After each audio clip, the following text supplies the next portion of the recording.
Archbishop Richard Forskin here. Before I do a sermon on the devil and how he hides, I'd like to just show you, it's one of my favorite beverages right here. And you can see why.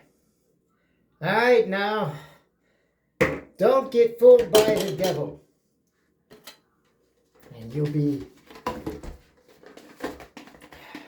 eternally blessed. Just don't be fooled by the devil. And I'm going to talk about that now.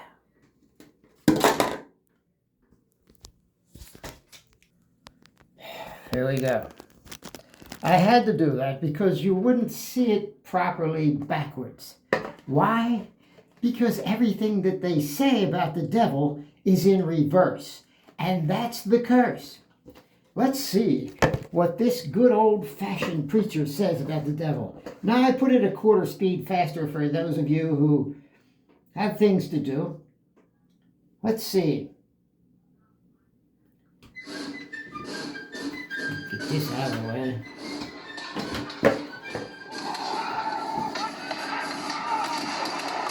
The devil definitely likes war.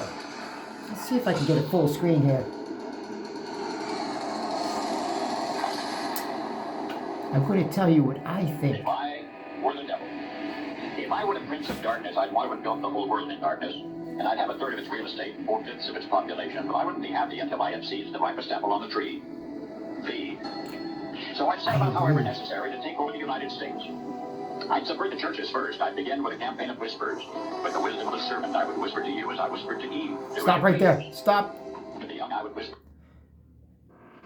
He put a serpent there just as the serpent would whisper to Eve.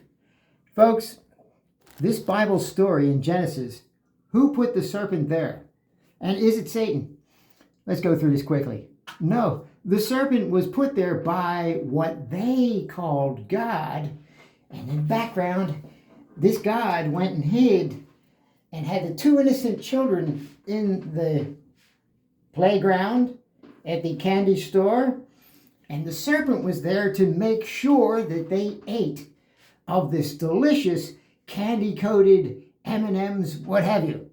He made sure they ate it to keep the guy in the background after they get sick from eating the candy. Little do they know they're going to have to worship me for all eternity in confusion in the human race. And they'll all fight over who I am. Sounds like the devil to me. Let's go a little further, shall we? Beware of the one-eyed farmers. The Bible is a myth. I would convince them that man created God instead of the other way around. Ah! Wait a minute. And then I'd convince them that the Bible was a myth. No, I would hide within the pages and cause confusion within them. I would be the author of confusion and never have them be able to figure out and agree on this book they call the Bible. And the other religions too. They also would be confused. Because they would already have instilled in them when they were born the very instinct of their nature which they would survive and prosper from. But because the devil, Satan, is a thief and a robber, I would make this book to confuse them and take away everything that they had. See, the one-eyed farmers are never too far. Never too far. They're in the very book. They want to steal everything that you already are. Let's continue. What's good is swear. And behold, I would teach to pray after me, Our Father, which art in Washington. And then I'd get organized. I'd educate authors. Don't trust them either. You got that part right. Anything else would appear dull and uninteresting. I'd threaten TV with dirtier movies, and vice versa. I'd peddle narcotics to whom I could. I'd sell alcohol to ladies and gentlemen of distinction. I'd tranquilize the rest with pills. If I were the devil, I'd soon have families at war with themselves, churches at war with themselves, and nations at war with themselves. Exactly. Each in its turn was consumed, and with... Exactly. If I were the devil, I'd have everybody in confusion fighting each other.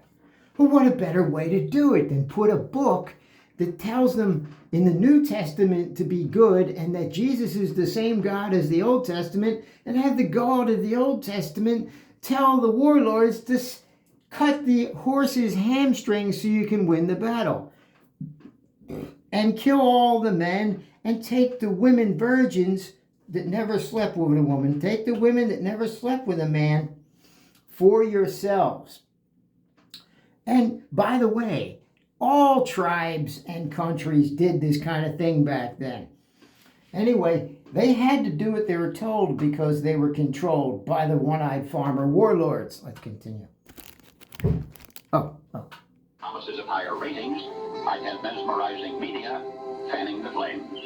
If I were the devil, I would encourage schools to refine young intellects like neglected discipline. You don't own this knowledge. This is common knowledge. You'd have to have drug-sending dogs and metal detectors at every schoolhouse door. Within a decade, I'd have prisons overflowing. I'd have judges promoting pornography. Soon I could have think God from the courthouse, then from the schoolhouse, and then from the houses of Congress. And it is on churches I would substitute. Oh, that was the one eye right there. Check it out. I'd have prisons overflowing. I'd have judges promoting pornography. Soon I could have think God from the courthouse, then from the schoolhouse, and then from the houses of Congress. And it is on churches I would substitute psychology for religion and deify science. That's what your religion is in the first place. Boys and girls and church. Stop right there. Don't you understand? The Bible from the time of Leviticus was psychology. The warlords knew that. They controlled people through fear. And they put text for you to adhere to. And you had to believe the text, honor the text, do all the formalities just like you do today. And by the way, it's modern day Moses in disguise before your very eyes. Today,